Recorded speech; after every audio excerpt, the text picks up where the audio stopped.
Noi siamo pronti, l'avevamo previsto, l'abbiamo comunicato già da giorni con tutti i nostri mezzi, anche dai pannelli messaggio variabile, avvisando anche chi guida mezzi pesanti già da una settimana a questa parte.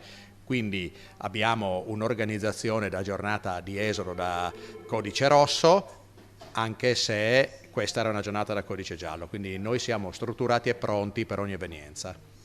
L'ultimo fine settimana di maggio ha regalato code e disagi autostradali, ma perlomeno si è scongiurato il temutissimo effetto Brennero, con le chiusure oltreconfine per manifestazioni ambientaliste che non hanno troppo intaccato lo scorrimento dei flussi in Italia.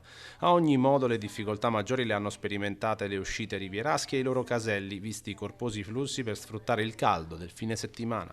Le previsioni comunque sono quelle che avevamo detto, c'è traffico intenso, c'è coda tra Inest, quindi direzione Trieste, fra Meolo e Portogruaro, sui caselli che portano alle riviere c'è molto traffico, abbiamo dei piazzali pieni.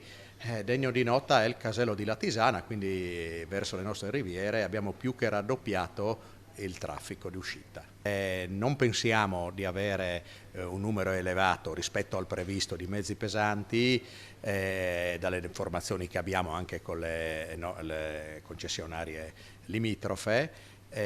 Sicuramente ci aspettiamo durante la giornata fino a tardo pomeriggio ancora traffico intenso, sempre dovuto al raggiungimento delle mete turistiche.